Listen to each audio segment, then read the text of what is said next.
ओम श्री गुरुभ्यो नमः। हरि ओम। सदाशिवसमारंभां शंकराचार्यमध्यमाम् अस्मदाचार्यपर्यन्तां वन्दे गुरुपरम्परां। सद्गुरुचरणारविन्दाभ्यां नमः।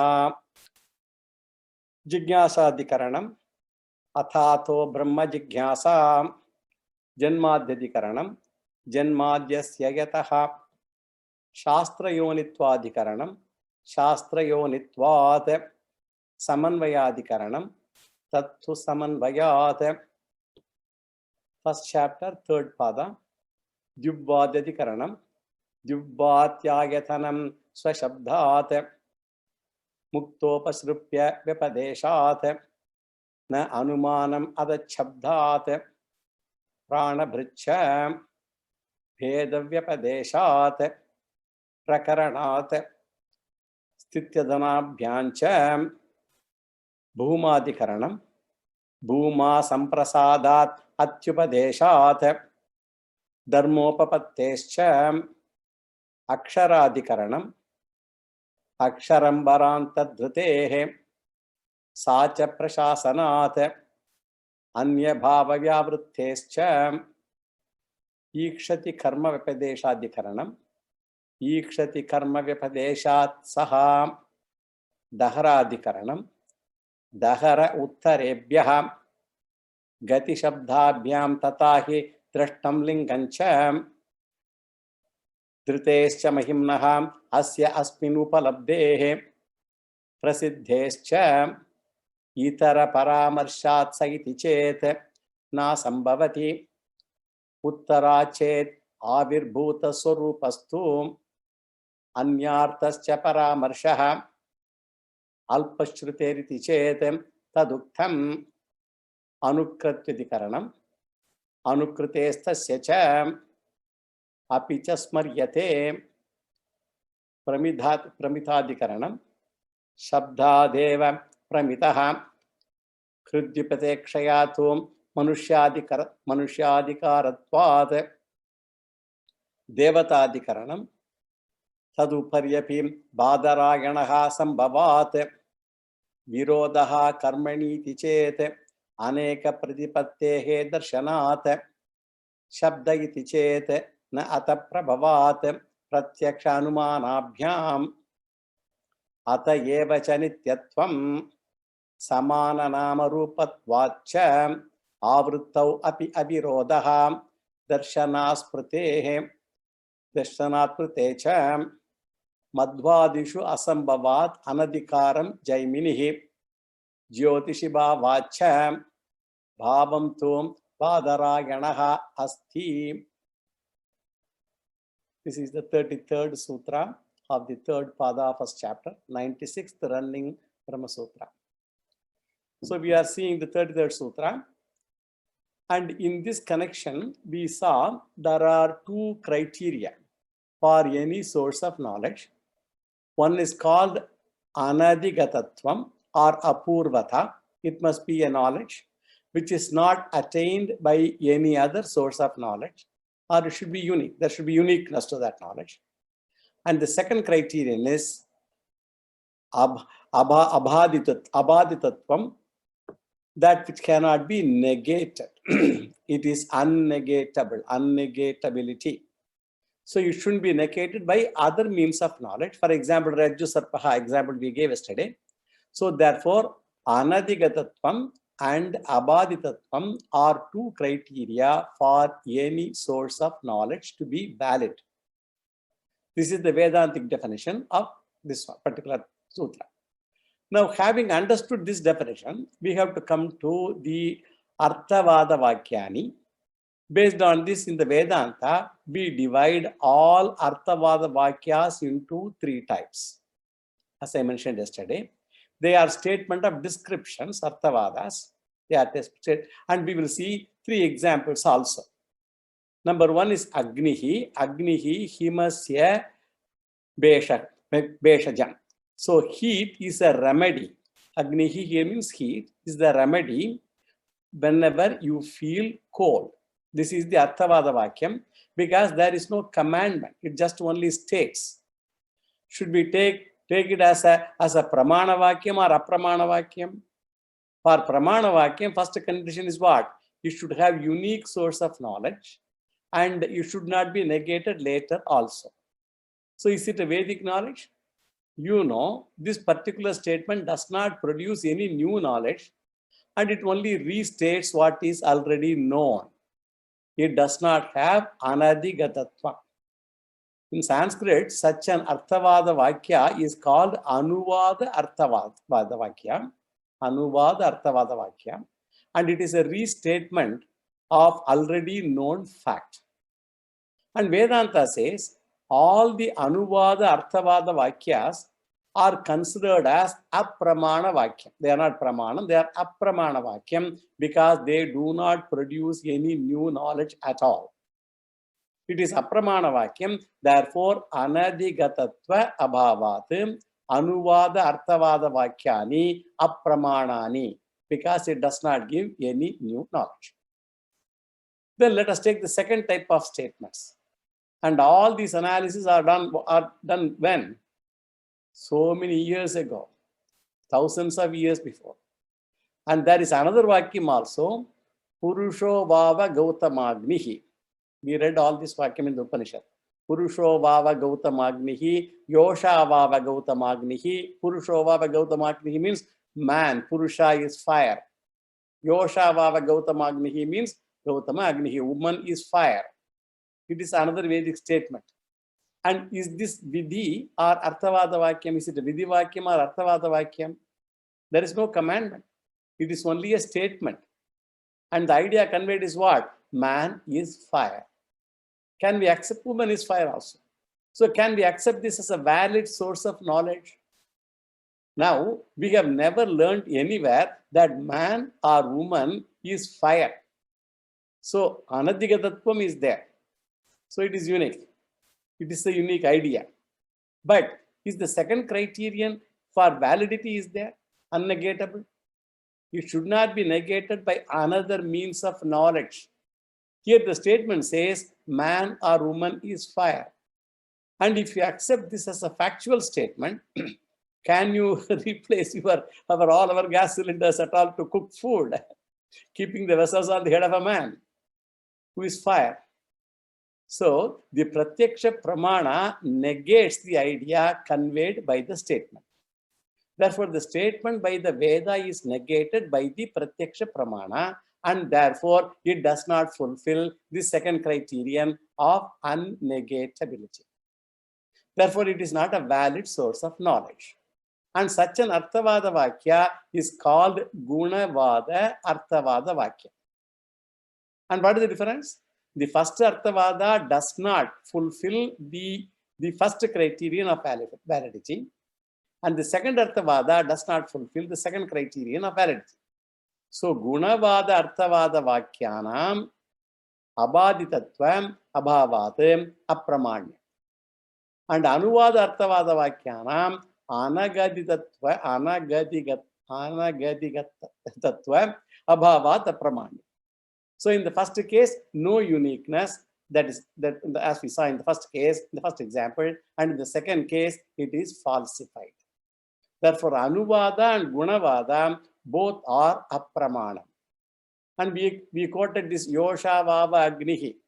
But the famous quotation is given in the Shastra is Adityaha Yupaha. Even though we quoted this from the Upanishad, the Shastra gives this quotation for this. Adityaha Yupaha. The sun is a post. Post is a flagstaff. So the post is a flagstaff where the Yajna Pashu is tied. In all these Yajnas, they will have the Yajna Pashu. They tie it to a Yupa, a post. So when we say sun is Yupaha, it is Gunavadaha. Because we know then sun is not a post. Now we will come to the third type of statement now, which alone is relevant for us actually. For example, when we say Vajrahastaha Purandaraha. Vajrahastaha Purandaraha. Purandaraha means Indra. So Indra Devata has got Vajrayudham in his hands. Now does it come under Anuvada or Gunavada? I have never experienced Indra before at all. How can I know whether he had Vajrayudha or not in his hand? So Anadigatva Datvam vartate, uniqueness is there. It is not Anuvadaha. And the second criterion is that Indra Devata has got Vajrayudha. No, nobody can negate, and none has seen whether he has Vajrayudha or not. You can neither say yes or no for that. So no inference also can be possible. There is no data available on that. It cannot be negated also. So since both the criterion are fulfilled, it must be a third type of Arthavada. It is neither restatement nor contradictory. And such statements are called Buddharthavadaha, the third one. So Buddharthavadaha means it is Anuvadam, Gunavadam, Bhinna, Arthavadaha. It reveals something unique which is not negatable also. So then we accept it as a pramanam, and therefore Buddharthavadhanam anadigatatvam abaditatvam bhavat pramanyam vartate. So Buddharthavada is valid and it is unfalsified knowledge. All such statements are considered valid. Now the Purva Mimamsaka says all Arthavada Vakyas are apramana. Vedantin say Anuvada and Gunavada Vakyas are apramanam and Buddhartha Arthavada Vakyas are pramana. Devatas, they have head, hands, and all those things, they come under Buddharthavada Vakya. And therefore, such statements are considered valid by Vedantas. And they are pramana Vakyas. So if it is falsified, then it is Gunavada. If it is restatement of a fact known already, it is Anuvada. And if both are not there, it is Buddharthavada. Now the difference is clear now. Now the Purva Mimamsaka, he has to accept the description of all Devatas. And therefore, their embodiment also. Because we told it is a Buddharthavada. So he has to accept all Devatas and also their embodiment also. This is the first argument. And the second argument is Shankaracharya quotes a Vedic injunction, which says, before offering oblations during any yajna, during any ritual, one should meditate upon the Devata who is to receive the oblation.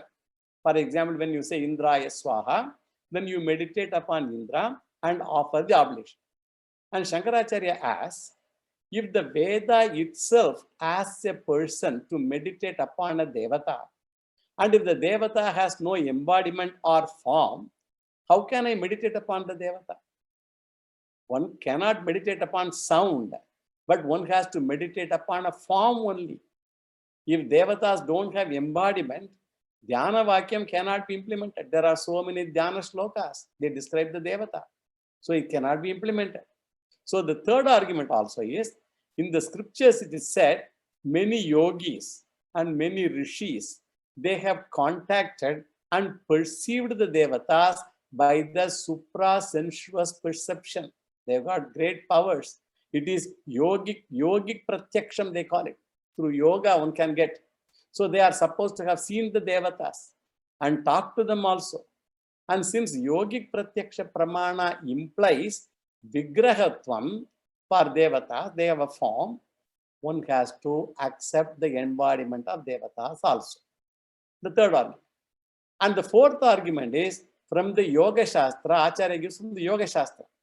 And there is a sutra, 2.44, the Yoga Sutras, and that says, Swadhyayam Ishtam Samprayogaha. It's a sutra. It's a Yoga Sutram, and it says, Swadhyayam Ishtam Samprayogaha. Swadhyaya means self-study. And Ishta means it is like a sacrifice. Ishti is a sacrifice worshipped with sacrifices. And Samprayoga means the union or contact. So it says the essential meaning of this sutra is, from self-study of sacred texts, the Vedic scriptures, one attains communion with the divinity. If it is Indra, you are able to converse with Indra. So the nature of the communion will differ according to the temperament and capacity of the sadhaka and the nature of the Ishta Devata also.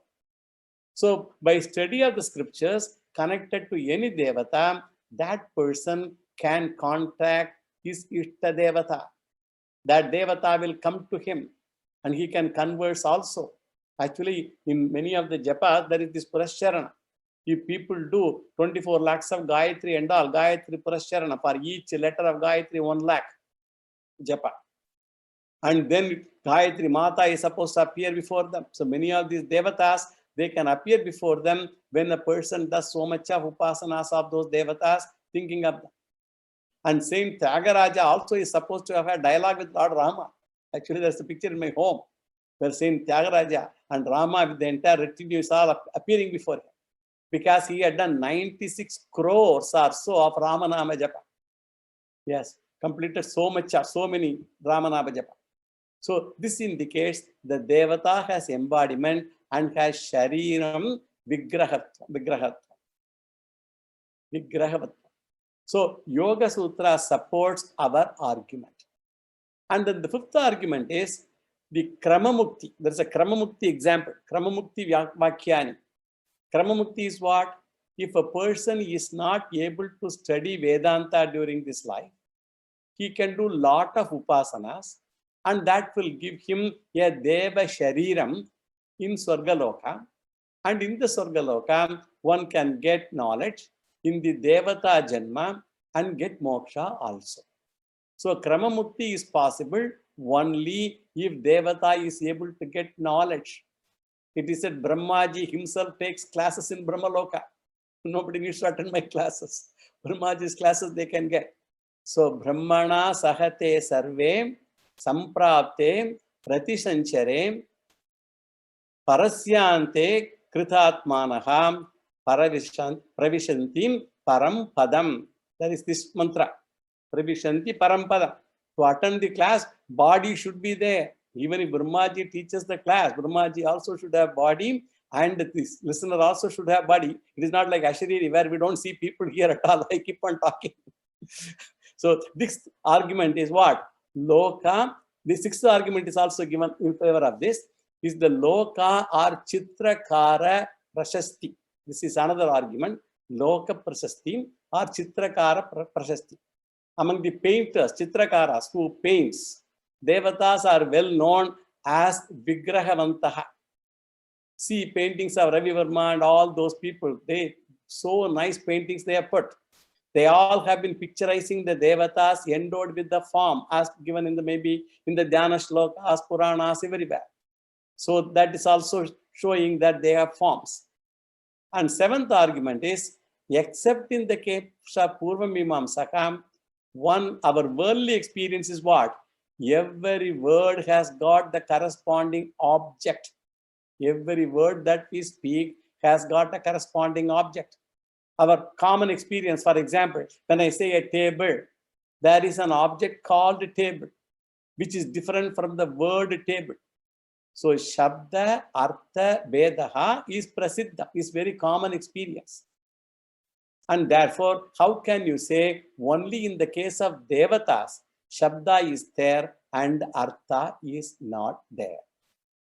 So because of these 7 arguments and even more, 7 arguments, Devatas have got bodies and therefore they can study Vedanta. This is the academic discussion regarding the status. We have to understand that clearly. So with this, the 33rd Sutra, Vyasacharya completes his discussion on Devatadikarana. And we have seen all the sutras of this Adhikarana. Now we have to go to the conclusion. Conclusion is the next thing. So we do general analysis and then word analysis and we go to the conclusion. And there are 5 factors. It's a 5-factor analysis, the conclusion that we already know. That the Vishaya, the subject matter. The subject matter of this Adhikaranam is Devatas, celestials.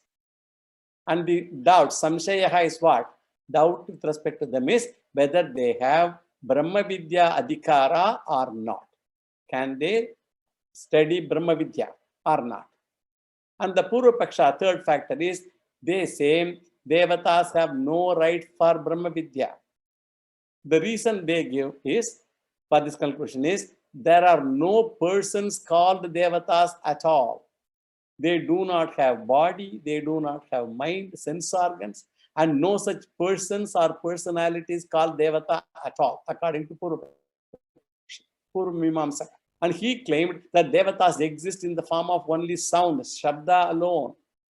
That is why, according to them, even Devatas do not bless the people, and only rituals are capable of blessing the people. The rituals themselves can give the phala. The creation and the laws of creation and all the rituals, they themselves give the phala. And we do not require intelligent people like Devatas to bless anyone. This is the view of Purvapakshi, Purvamimamsakas. And the fourth factor is Siddhanta. Devatas have got right for Brahma Vidya, is the conclusion. Why? Because they have embodiment, as proved by scriptures themselves that we saw in our discussions. They are not proved by perception or inference, since we do not have data. It is only Shastra Pramana. It is Apaurusheya. Vyasacharya gives many supporting proof. Every nama should have corresponding nami. Every name should have a corresponding nami, an object, and a corresponding form or arthaha.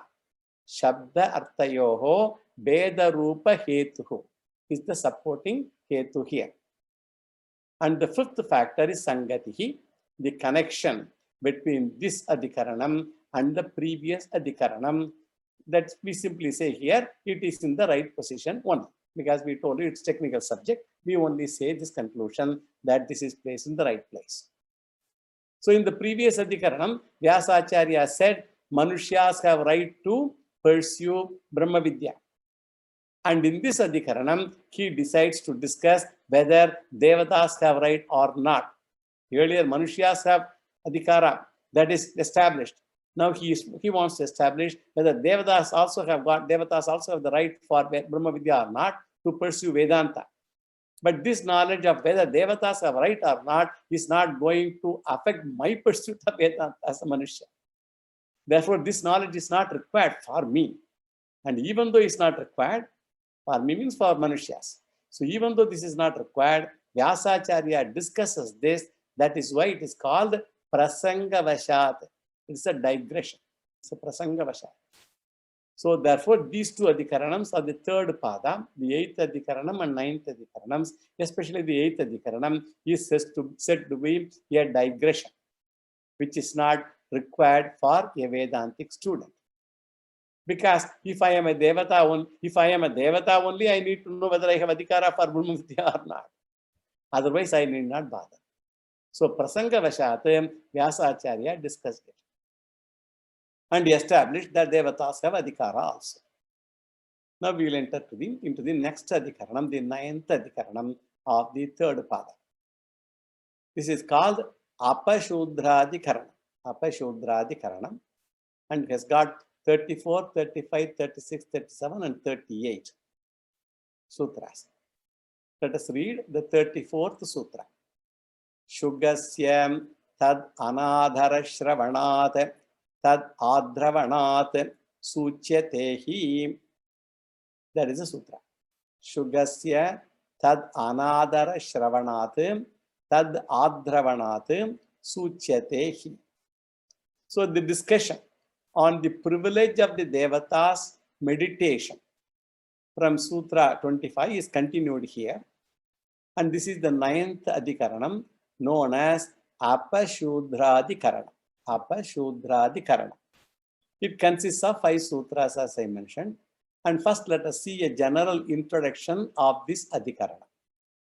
And when we study the scriptures, they talk about varieties of karmas that we have been telling all the time. So Kayika Karmani, Vachika Karmani, Manasika Karmani, and the results also achieved through these karmas. Scriptures talk about all of them. And the scriptures point out or prescribes who should do the karmas, and as a part of that, scriptures point out some conditions to perform those karmas also. And only those people who fulfill those conditions can perform those karmas. And they have got the competence to do the karmas also. And those who do not fulfill these conditions, they cannot do the karmas. These are prescribed by Shastras. They are called Shastriyam Samartham. They are called, these conditions are called Shastriyam Samartham. For example, there is a ritual called Agnihotra. We are all familiar with this term, Agnihotra. And the Shastra says only a married person can do this. Suppose there is an unmarried person who has got all the worldly competence. He has got a fit physical body. Because to do such yajnas also Agnihotra every day, one has to have physically, one should be fit. So this person has got fit physical body. He has desire. He wants to do it. He has got also enough wealth, money he has got to do the ritual, and also he has got the knowledge. Despite that, he cannot do it unless he is married according to the Shastras. So also a sannyasi cannot do Agnihotra ritual according to the scriptures. So any karma requires Shastriya Samarthyam to do any karma. So one should have Laukika and the Shastriya Samarthyam to do any karma. I should have Laukika Samarthyam to do any worldly action. Shastriya Samarthyam is required for completion of any Shastriya karmas prescribed in the Shastras. Agnihotra ritual can be done only when one fulfills both the conditions.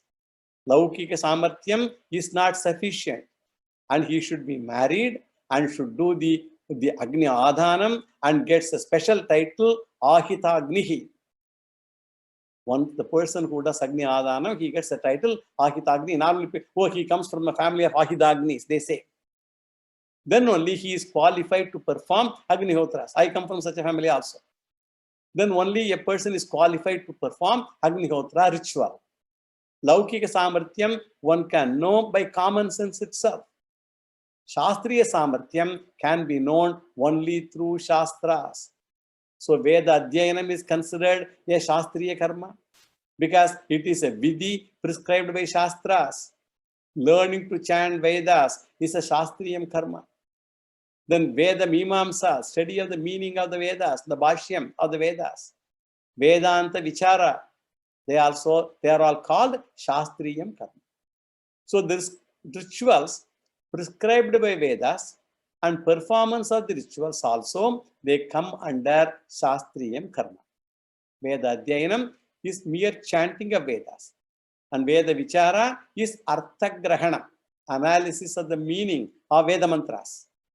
And Veda Karma Anushtanam is performance of Vedic karmas prescribed by Vedas, and all the three, they come under Shastriyam karma. And once you put them under Shastriyam karma, then we have to apply the first law. First law is what? All of them require not only Laukika competence, but also Shastriyam Samarthyam, scripture-based competence to perform the rituals. The Laukikam Samarthyam are more commonly common sense based. They are mostly. I should have desire. First, I should have Arthitvam is needed. We already talked about Arthitvam and the Dakshatvam and all earlier. The Vak Indriyam, physical fitness, they all should be there to chant the mantras properly. And then Shastriyam Samarthyam is technically called Aparyu Dashatatvam. This we have Aparyu Dashatatvam means we have seen this thing, it's called Shastriya Samarthyam according to Shastras. Aparyu Dashatatvam, we used this word earlier also. In the previous Adhikarana we have seen this. So now what is the Shastriyam Samarthyam? For Veda Adhyayana, Veda Vichara and Veda Karma Anushtanam to perform the karmas or rituals? Shastriyam karma can be decided by Shastra alone. What is Shastric decision? Two conditions are, there are two conditions here. They are to be fulfilled. Then only Shastra will decide a person's about suitability. Shastriya Samarthyam. One is the person should have Upanayana Samskara. The sacred thread ritual is condition number one. And the second condition is Nitya Karma Anushtanam. This we will call it as Anushtan. So these two conditions give the Shastriya Samarthyam. Such a person is called a qualified person to do rituals. Such a person is also known as Dvijaha or Samskrita Manushyaha. Suppose a person does not fulfill either of these two conditions, that person is Asamskrita Manushyaha, unprepared, unqualified Manushyaha. And a person has not fulfilled the first condition, he is called a Shudra. One who has not fulfilled the first condition is called a Shudra. He comes under Asamskrita Manushya, lacking Shastriya Samarthya. Asamskrita Manushya. And there is another person who has fulfilled the first condition but does not fulfill the second condition. He might have got Upanayana Samskara and all, but does not follow Anushtana. He is known as a Dvija Bandhuhu only. He is related to a Dvija not by himself. He is a fake Dvijaha. All people who do not follow Anushtanas, they are all fake Dvijaha only. So this Bandhu also comes under Asamskrita Manushyaha only. And he lacks Shastriya Samarthya. Those people who do not follow Anushtanas, they also come under Asamskrita Manushyaha only, and they lack Shastriya Samarthya. And both together we call as Asamskrita Manushyaha. Shudras and Dvijabandhus are both Asamskrita Manushyaha. Don't confuse with caste and all. And they both are considered Asamskrita Manushyaha, and both cannot do the threefold Shastriyam karma. What are those three? Veda Dhyayanam, Veda Vichara, and Veda Karma Anushtana. They cannot do all these three. And we should also note incidentally, Asamskrita Manushya has no right for the three Shastriyam karmas. And so this division of Asamskrita and Samskrita we make between Manushyas only. This division is not there for Rishis, Devatas, and Rishipatnis also. They do not come under Manushya category at all. They belong to a totally different class of Jivas. And the proof of this also we have seen ourselves in Brihadaranyaka Upanishad, in the first chapter, 4th section, in the 10th mantra. I have quoted this many times. There we saw Tad yo devanam pratyabudhyata sayeva tadabhavat tata rishinam tata manushyanam. Devanam, Rishinam, Manushyanam, all three are mentioned here. If Rishi, Manushya or Devata, they get the knowledge, they get liberated. For all three, if all of them have got Jnanam, they get liberated. Now, if Rishis also come under Manushyas, why Veda separately enumerates here? Upanishad does it here. Yo Devanam Pratyabudhyatam Tata Rishinam Tata Manushyanam. Why you should separately enumerate them? So therefore, Shastra looks upon Devas, Rishis, and Rishipatnis under different categories. And Devas get the Adhikara by being themselves and did not fulfill these two conditions at all. By being a Deva, they get the Adhikara. They don't fulfill all these conditions. Similarly, Rishis like Veda Vyasa, Vasishta, all those Rishis, they are all Samskrita Manushya's only without fulfilling these two conditions. Similarly, Rishi Patnis like Gargi, Maitreyi, we saw all these people in Brihadaranyaka. They are also Samskrita by virtue of being Rishi's wives. They don't require Shastriyam, Samarthyam separately. But with respect to Manushyas alone, there is a Vibhaga, there is a distinction of Samskrita and Asamskrita, only with respect to Manushyas. And based on the Shastriya Samarthya, actually, this is the second point that we need to note that the Shastriya Samarthya for these people separately, how there's no Vibhaga for Devatas, Rishis, and Rishipatanis. Only for Manushyas it is there. It's an important point we should know. Then the next point is Shastriyam Samarthyam or Samskrita, Asamskrita, Manushya Vibhaga. The distinction of Samskrita and Asamskrita Manushyas. That is said with respect to Veda Dhyayanam, Veda Vichara, and Veda Karma Anushtana. And all these sadhanas connected with Veda. And they are called Shrauta Sadhanani. Shruti is Vedam. So these are all called Shrauta Sadhanani or Vaidika Sadhanani. Here we insist upon being a Samskrita Manushya with respect to Shrauta Sadhanani. But the tradition points out this rule does not apply to Smartha Sadhanani. All non-Vedic scriptural disciplines such as Puranas, Itihasas, Bhagavad Gita, all of them, they are all considered Smriti. So all those things prescribed in that, they are called Smartha Sadhanani. Suppose one wants to do Purana Vichara, Purana Dhyayanam, he wants to do Sundarakanda Parayana, or Purana Karma Anushtanam, any non-Vedic scriptures. Now this restriction of Shastriya Samartyam, Samskrita Manushyatvam, etc. is not required for Smartha Sadhanani.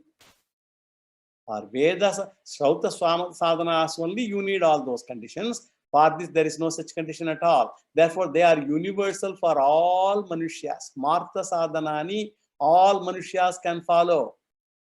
Therefore, in this Adhikaranam, Vyasacharya points out that all human beings can follow Smartha Sadhanani, which means what? The chanting of non-Vedic scriptures.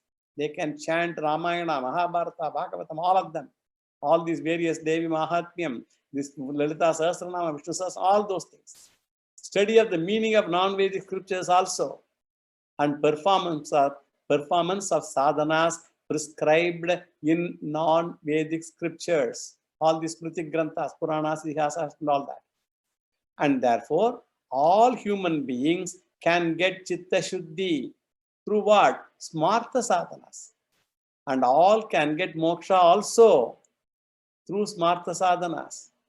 And all human beings can also get moksha through Smartha Sadhanas. And therefore, no one can complain. Because normally people should not think, unless I have Veda Adhikara, Veda Dhyanam, all that things, if I don't do, will I go to moksha? None of those fears have to be there with anyone, because nobody can complain, because everyone can very freely use these Smartha Sadhanas. Just as one can go to any state, for example, when we are in the United States, we can go to any state within the United States without any visa. But if you have come from somewhere else to US, then you need visas. So Vyasacharya wants to say here is, once you are particular about following Shrauta Sadhanas, somebody says, no, I want to follow only Shrauta Sadhanas. If you want to get Chitta Shuddhi, Jnanam and Moksham, one can follow Smartha Sadhanas and get them also. Unless a person expressly says, I want to follow only Shrauta Sadhanas. For example, Agnihotram I want to do every day. It's a Shrauta Karma. Then if he doesn't fulfill the condition, he cannot qualify. But he can still get moksha through Smartha Sadhanas. If you are particular about using Shrauta Sadhanas, then Vyasacharya says, he will ask a question back, whether you are a Samskrita Manushyaha or Asamskrita Manushyaha. Only Samskrita Manushya alone can use Shrauta Sadhanas for Chitta Shuddhi and all that. So this is going to be the topic of Apashudra Adhikaranam. That is the name, the title of this topic. This Adhikaranam is called Apashudra Adhikaranam. So Asamskrita Manushyas cannot follow Shrauta Sadhanani, but they can follow Smartha Sadhana. And Asamskrita Manushyas are twofold also. They are also divided into two categories. Asamskrita Manushyas. One is called Shudras and the other one is called Dvija Bandhuho. I mentioned these two earlier. So Asamskrita Manushyas are categorized into two ways. One is called Shudra, another is Dvija Bandhuho. Here the Adhikaranam deals with the Asamskrita Manushya called Shudra. Therefore, the word Shudra is there in this Adhikaranam that represents an Asamskrita Manushya. So it is called Shudra Adhikaranam. That means Asamskrita Manushya Adhikaranam. So Shastriya Samarthya Rahita Manushya Adhikaranam. A person who doesn't have Shastriya Samarthya. They are not incompetent for using Shrautas. These are all people who cannot do Shrauta sadhanas, but they can still get moksha very happily following smarta sadhanas. The way by which you go, it is immaterial, provided a person goes to only gain moksha through the proper means, either smarta way or Shrauta way. Then why the word apa is there? It is called apa shudra. Apa is there. It indicates asamskrita or unqualified. Apa here means asamskrita or unqualified shudra. Therefore, apa shudra adhikarana means a section that discusses the topic of qualification for using Vedic sadhanas. And the conclusion is what? Asamskrita manushyas, they cannot do Vedic sadhanas, and only Samskrita manushyas, they can do Vedic sadhana. That is the conclusion. So now to conclude this discussion, Vyasacharya takes a mantra that is going to be the Vishaya Vakya. Because for any sutra, we should know what is the Vishaya Vakya. I have already mentioned earlier. By way of analyzing this mantra, this Vishaya Vakyam, Vyasacharya wants to establish that, what is the point he wants to establish? That Samskrita Manushyas alone can use Shrauta sadhanas. Samskrita Manushyas alone can use Shrauta sadhanas. And this mantra occurs in Chandogya Upanishad in the 4th chapter, 2nd section, 3rd mantra. The meaning and the details I'll give later. Actually, in Chandogya Upanishad 4th chapter, the first 3 sections, 4.1, 4.2, and 4.3, they all discuss a particular vidya called Samvarga Vidya. I mentioned this earlier. It is a particular upasana. And we will, the particular upasana that is called actually Vayu Devata Upasana, it is. So we will first see a background for this. Because many of the sutras are based on these 3 sections, 4.1, 4.2, and 4.3. We have to see the background of this particular sutra. It deals with what? Samvarga Vidya or Vayu Devata Upasana. That is what it is dealing with. And this is discussed as a great Upasana in Chandogya Upanishad. Samvarga Vidya. Madhu Vidya we already saw yesterday. And the Samvarga Vidya, another Vidya, which is Vayu Deva Upasana. And this is discussed in the form of a Guru-Sishya discussion, Samvadaha. And the Guru is Raikwaha. The name of the Guru is called Raikwa. And the Sishya is a Raja, a king called Janashrutihi. And here there is a story connecting the Guru and the Sishya to teach Vayu Upasana. As we have a story in Kathopanishad also, the father Vajasravasa, he is doing an yajna and Nachiketa story and all that thing. For what purpose they are all put? To prepare the ground to bring the Guru and Sishya together. And similarly, we will see here also, the story is there, but we will see only the outline of the story. Because in Chandogya, we have made elaborate discussion of the story and all that, when we did Chandogya Upanishad. So Janashruti is a king, and he does lot of noble karmas, and he gives plenty of dhanam also, and particularly he gives annadana, food to lot of people in his kingdom. He also builds lot of annadana centers, so many places to give food. Therefore, he has acquired lot of punyam, and he has got Brahma Tejas, Brahma Varchas, all that he has got. A very brilliant, magnetic personality also. And this Janashruti, he was one day relaxing on the terrace of his palace. At that time, some rishis and devatas, they were flying in the sky as hamsas, the birds, hamsa.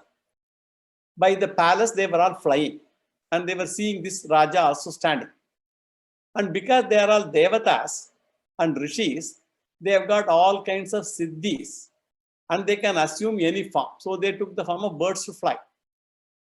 And then when one bird was flying above Janashruti, the bird addressed another bird, and it said, "Do not fly very low and close to this king.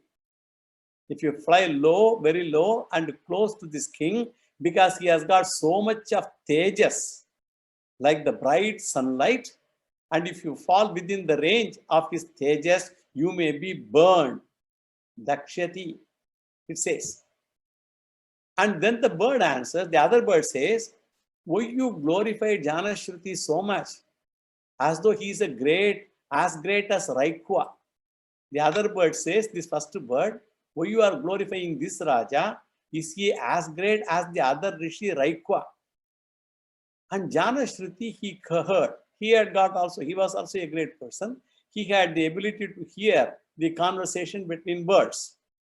So he heard what the birds were speaking.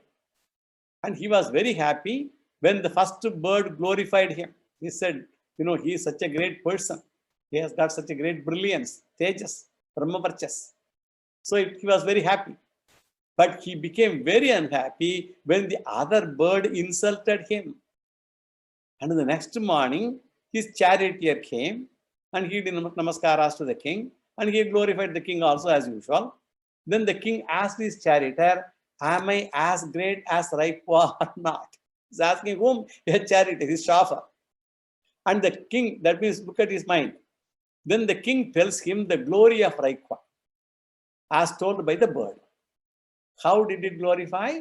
It said that Raikwa happens to be a great upasaka. Raikwa, the bird, that's what the bird's conversation was. He was a great upasaka, and while the king has got lot of punyam through lot of annadanam and all those karmas, Raikwa acquired all punyas by doing lot of upasanas. So what is the implication here? The implication is the upasana phalam is much higher than karma phalam. And Raikwa has acquired so much of punyam through his upasanas that all the punyas acquired by all the karmas by all the people, they are not equal to the punyam of Raikwa. That is the implication. Then the king said, I would like to meet that Raikwa. To whom he said? To the charioteer. So the charioteer goes to find Raikwa, and he finds this Raikwa sitting under a cart, possessing nothing. He has nothing with him. He is also sitting under a cart because the cart provides the shade to him. Even though he does not possess anything and therefore does not perform any karma, he could get much without doing any karma, but by doing upasana only. So now this incident develops two powerful emotions in the king's mind. What are those? Number one, the pain caused by the insult.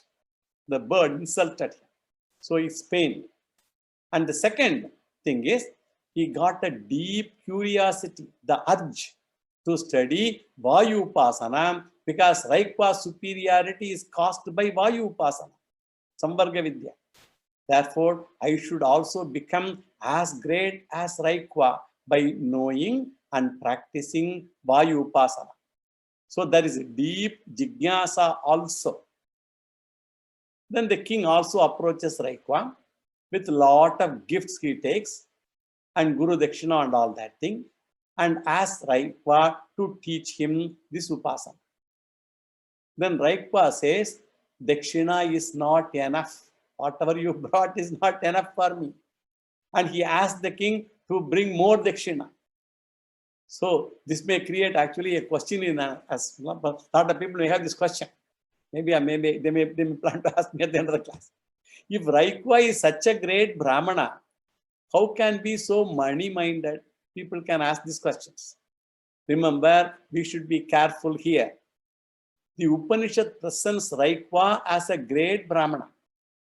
Brahmana, he was scholar. Therefore, all his actions should be positively interpreted. Because Shastra says so. Never interpret any action negatively when they have got Shastra's acclamation.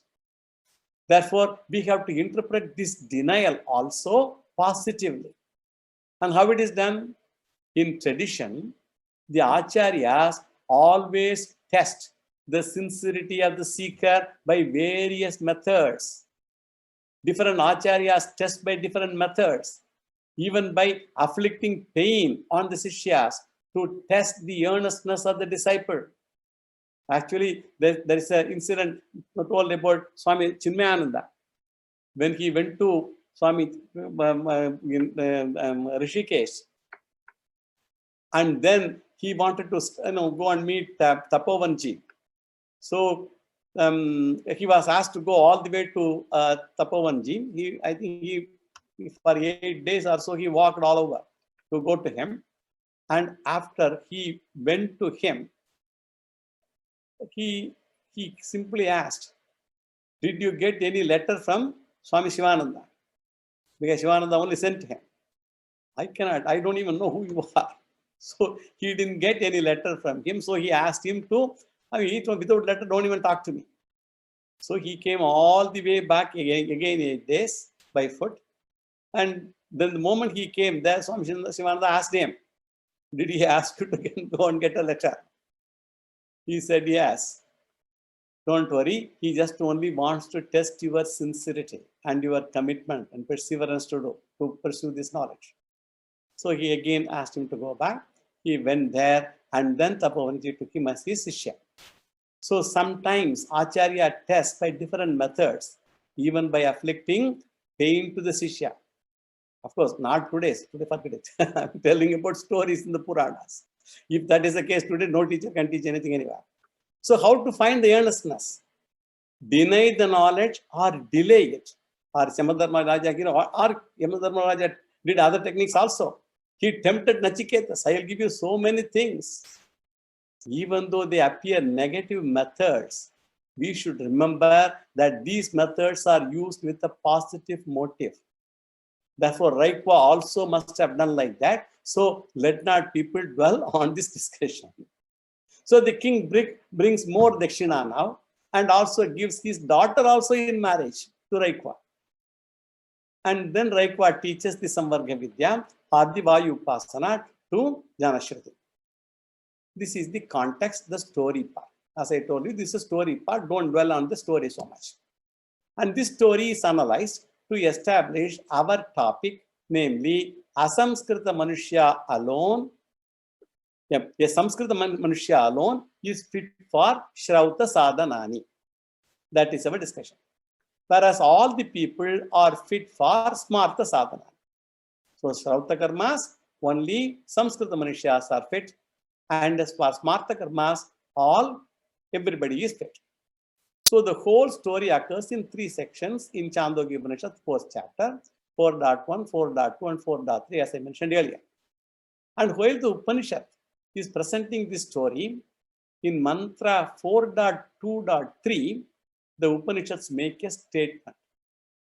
And it is this statement which triggers the controversy or debate. So to come to here, I went through all these places. So what is that particular mantra statement in that particular mantra? Aha haretva shudram tavaiva saham gobirastu. Aha haretva shudra tavaiva saha gobirastu. This is the statement. What is the context of the story here? King Janashruti approaches Raikwa first time with 2 powerful emotions, namely the pain caused by the insulting words of the birds, and number 2, the deep curiosity to learn Vayu Upasana, Tivra Jignasa. So Janashruti rushes to Raikwa with a lot of dakshinas, loads of ornaments in a cart. So there is a word occurring in the mantra called Haretva. So Hara Sahita. Hara Sahita means here the Shakatam. Shakatam is the cart. And Haraha means the ornaments. And Haretva, Itva means the cart. So the cart loads of ornaments he takes. And Raikwa sees all of them and said to him, Aham Haretva Tavaiva Saha. So whatever you have brought with you, all those things, Tavisaha astu. Raikwa tells him, all these ornaments and the cartloads of all of them, let them be all with you only. I don't need any of those. Like, when you go to, in train stations in Chennai and all these places, if a porter you engage and you are offering him something, he will say, keep it to yourself. I don't want that. Actually, I went through an experience like that with a beggar. I gave him some 10 rupees or something. And this person said, no, you keep it with you. I didn't realize. Those days, 10 rupees is a lot of money. I didn't realize. Maybe these days they want 100 rupees. So he said, keep it with you. So these are all, the times change. Therefore, so tavaiva sahastu, keep it yourself. I don't want any of them. And not only cartloads of ornaments, gobihi saha, along with all the cows. He brought so much of herds and herds of cows also. Cattle wealth. So the word aha here, that indicates exclamation or disappointment on the part of Raikwa. Therefore, aha means alas, gopihi saham hare tvam tavaiva astu. So Raikwa tells Janashruti. So this is up to here, no problem. It's all fine. But where is the controversy? Even in this particular statement also, where is the controversy? While making this statement, Raikwa uses the expression Shudra. So aham haretva Shudra. So there is an address of a Shudra. He is addressing this Janashruti. That is O Shudra Purushaha. So from this statement, the Purvapakshi, Purvamimamsaka wants to claim that Janashruti is really not a king at all. He is not a Kshatriya, but only a Shudra, which is clearly, explicitly and directly expressed in the Guru Raikwa statement. Therefore, Janashruti is Samskrita Manushyaha or Asamskrita Manushyaha is the debate. He is Asamskrita Manushyaha only, and not only that, this the Asamskrita Manushyaha Janashruti, even though he was denied Samvarga Vidya Vayu Upasana initially, the same Shudra Janashruti was given the Vedic Upasana, Vayu Upasana later by Raikwa. And the Vayu Upasana is what? Is Shrauta Sadhana. Is it Shrauta or Smarta Sadhana? Because it comes under the Upanishad. So Chandogya Upanishad, it comes under that. So it should be a Shrauta Sadhana, Vedic. Therefore, what does the story convey now? Asamskrita Jnana Shruti has been taught Shrauta Sadhana by the Guru Raikwa. And therefore, what is the conclusion? Shrauta Sadhana is also accessible to Asamskrita Manushyaha.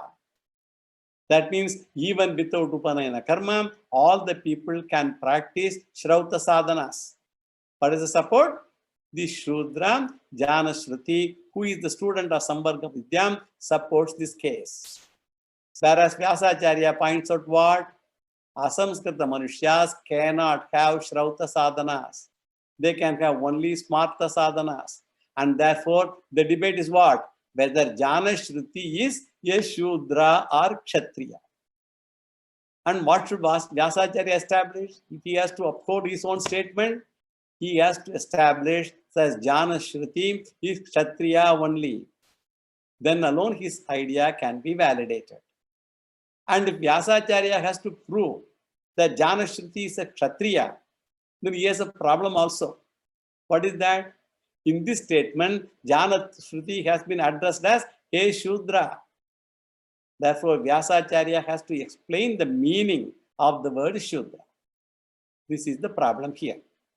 So, the entire Adhikaranam is the analysis of Shudra Shabda Artha, the meaning of Shudra Shabda occurring in Chandogya Upanishad 4.2.3.